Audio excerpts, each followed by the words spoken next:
Hey everyone, it's been a while since I've been on here again. As I said in my last video, the fires in Portugal have been really intense this year, the wildfires. The biggest, they say, ever recorded. So that's been pretty intense, and then we didn't have water on the farm for a week because the pump broke, and yeah, it's been a lot of things going on, so I haven't been here with you, but hopefully that will all change now. And I wanted to speak to you today about digestive health, as I know this is something that most people with chronic illness suffer with, and it's definitely something I had a big problem with for a very long time. I had very severe IBS, as I'm sure a lot of you have, and I felt like I was doing all the right things, yet I was constantly bloated or cramping or running off to the toilet, or things like that, as I'm sure you know. So I wanted to speak to you about what really helps with it, and it's not the supplements. It's definitely not more expensive supplements that are meant to do weird and wonderful things in your digestive system. Not one of those worked for me, not one of them has ever worked for any of my clients. Some of them kind of put a plaster on it for a bit, but it doesn't address the root causes of what's going on. So that's what I'm going to talk about today. So basically, there are many things that affect the digestive system, and the main thing is the brain, is our nervous system and how we're thinking. And I think everyone knows that, when you're stressed out, that really, you can feel it, how that's affected your digestive system. So, and it's vice versa, because if the digestive system is in a bit of a better place, then the nervous system also is as well. So always be working in some way or another on the nervous system to make sure that you're in the best place possible every time you eat, at least. So I recommend to clients to do the ear wiggling, the nervous system regulating techniques before meals, so that you're not eating in a stressed place, because that's, that impairs our ability to absorb the nutrients from those foods, but also it just keeps messing our digestive system up. So that's kind of my tip number one. And then the next thing that I think is not given enough priority is the regulation of the circadian rhythm. Now, I've got videos about this. I'll try and remember to link something here about that. But we are designed to be connected to nature all the time, and we don't. And in fact, we hardly ever do. And if we're chronically ill, we probably do it even less than a lot of other people, because we're stuck inside a lot. So any way you can regulate the circadian rhythm is going to help your digestive system, because the circadian clock runs all the other clocks in the body, and your digestive system has a clock running it, like pretty much everything else. So if you can get outside as often as possible, maybe that's not an option for you, but when you go to the doctor's surgery or something like that, you put your feet on the ground or your hands on the ground, you hug a tree, you get as much skin as possible in contact with as much earth as possible, as often as possible. If you can't get outside and get sunrise in the eyes and sunset also, and just the sun or daylight, it doesn't even have to be sun, on your skin as often as possible, then opening a window and doing that, really prioritizing that, because that resets the circadian clock, which resets all the other clocks and fuels us in the most natural and easy way as well. So yeah, focusing on circadian health. I have a blog about that as well. I'll try and remember to put it below. Somebody write in the comments if I do not. I just have to throw a couple of stones in a puddle for the dog because she's obsessed with this puddle, which is usually a waterfall, but not this time of year. It's actually impressive, it's still got a bit of water in it. So yeah, that's like tip number 2, the circadian rhythm, focusing on that as much as possible. That's our natural state of being, like I say, and it really has a huge impact on all health, not just our digestive system. And then the next one is fermented foods. You know, if you have taken antibiotics, steroids, oral contraceptives, lots of other meds, then you have likely wiped out a lot of your good bacteria. So we want to put that back in, basically, and it won't just grow by itself, although once you do start putting good stuff back in, it does. So, you know, I know not everybody likes fermented foods, but there are so many out there to choose from, and you know, I would recommend finding someone local that makes it and buying direct from them, because it's always going to be unpasteurized, which means it's not been cooked, and probably a lot cheaper as well. If you're buying from a supermarket or a little local corner shop or something, if it's not in the fridge and it doesn't say raw or unpasteurized, it's been cooked, so there's no probiotics in it. So that's the rule of thumb.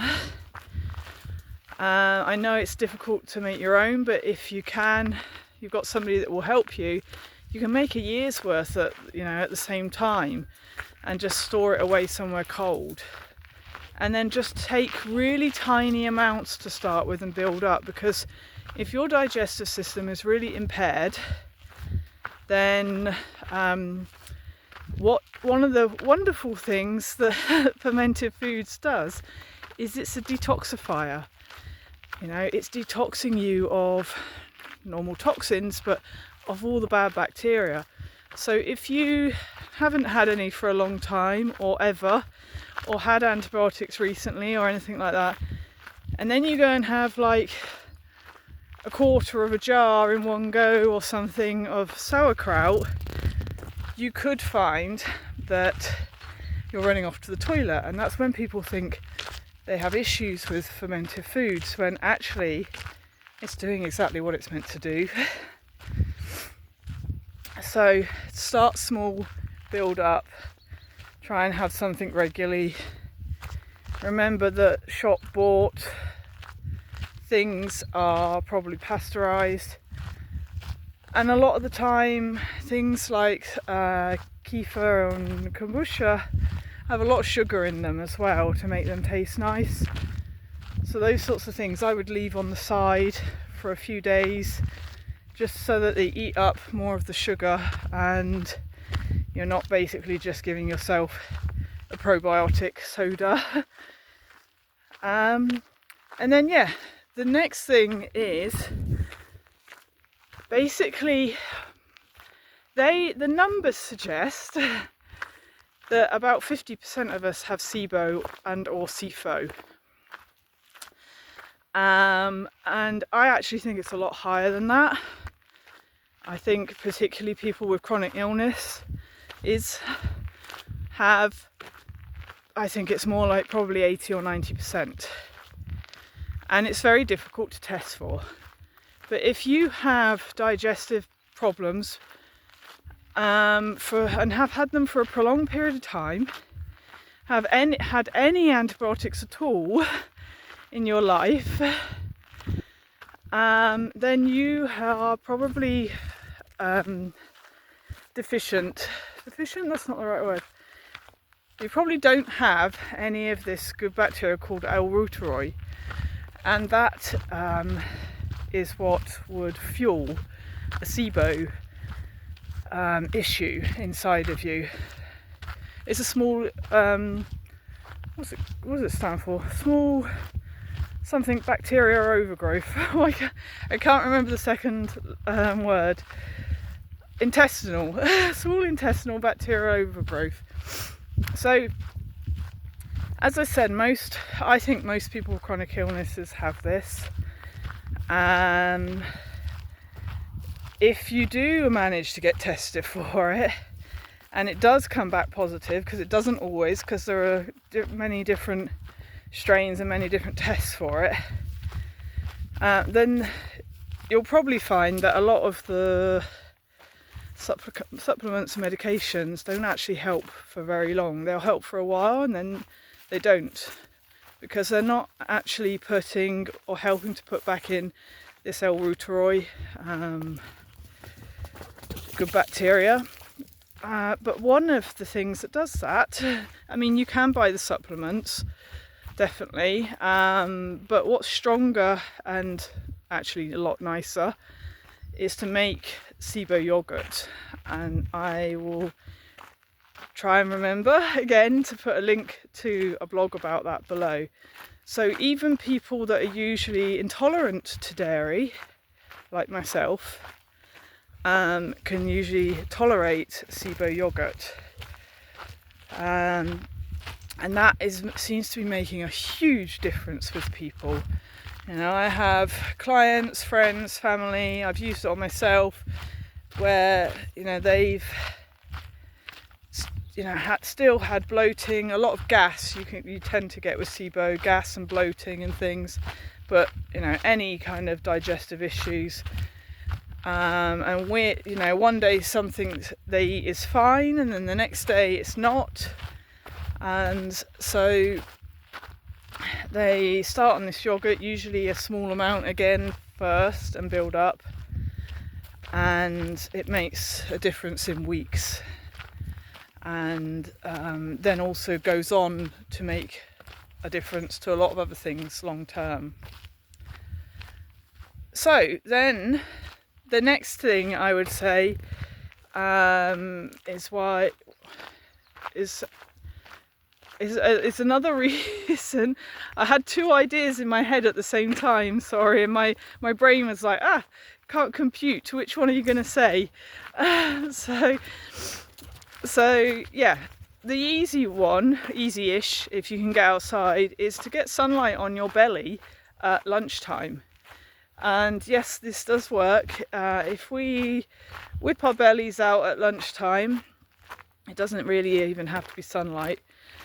It helps the microbiome, the good stuff in us, grow again.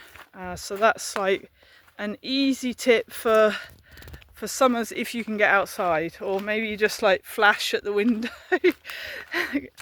The neighbours will enjoy that. But yeah, you know, that's one that doesn't take very long. You just do it for as long as you can, you know, even if it's only a few seconds. You know, preferably you want to have a few minutes.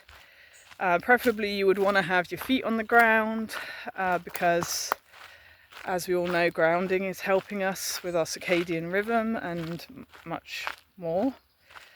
But yeah, that one's kind of pretty simple.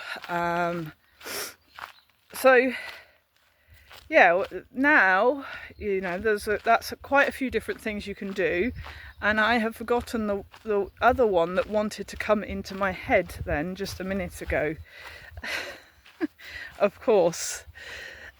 So we have, let's just go over it again.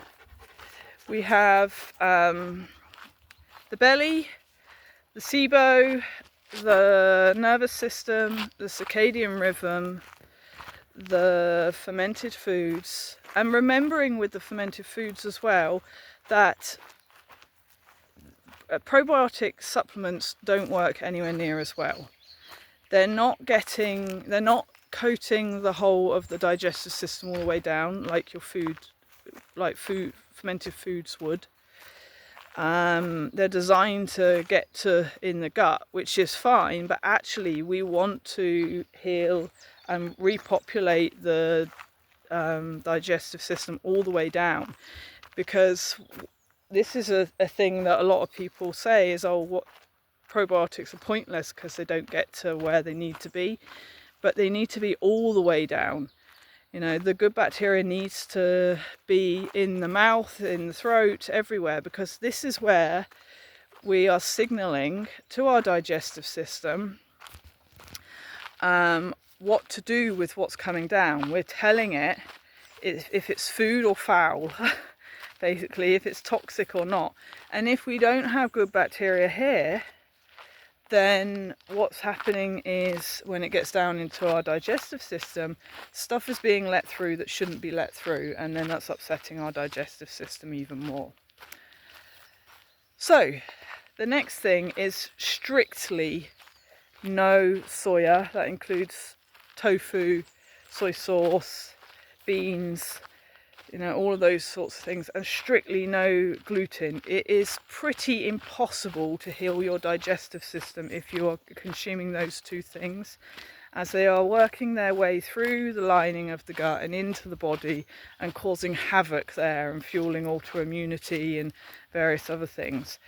So, you know, I would be cutting those out strictly, you know, none of that kind of stuff in my diet at all. And that definitely made a difference to my digestive system, just doing that alone. You know, especially as a vegetarian back then, consuming, you know, quite a lot of tofu and things like that. And that's definitely been part of healing my autoimmunity too.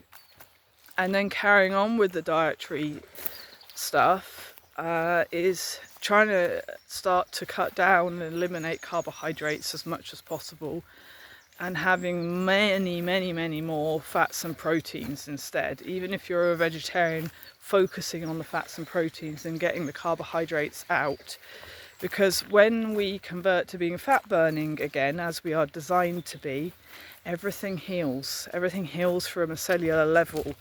So you will find that doesn't just help your overall health, it actually helps digestive health and hormonal health, and you know, it's everything.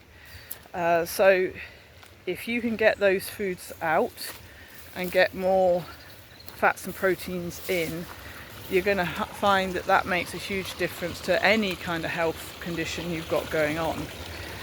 And yeah, so that's it. That's how I would recommend. That's my top tips for healing the digestive system. And now we're at the river and I need to throw sticks, because this one loves to swim. She loves to be in the river. So I will bid you all farewell. Enjoy your day. Ciao.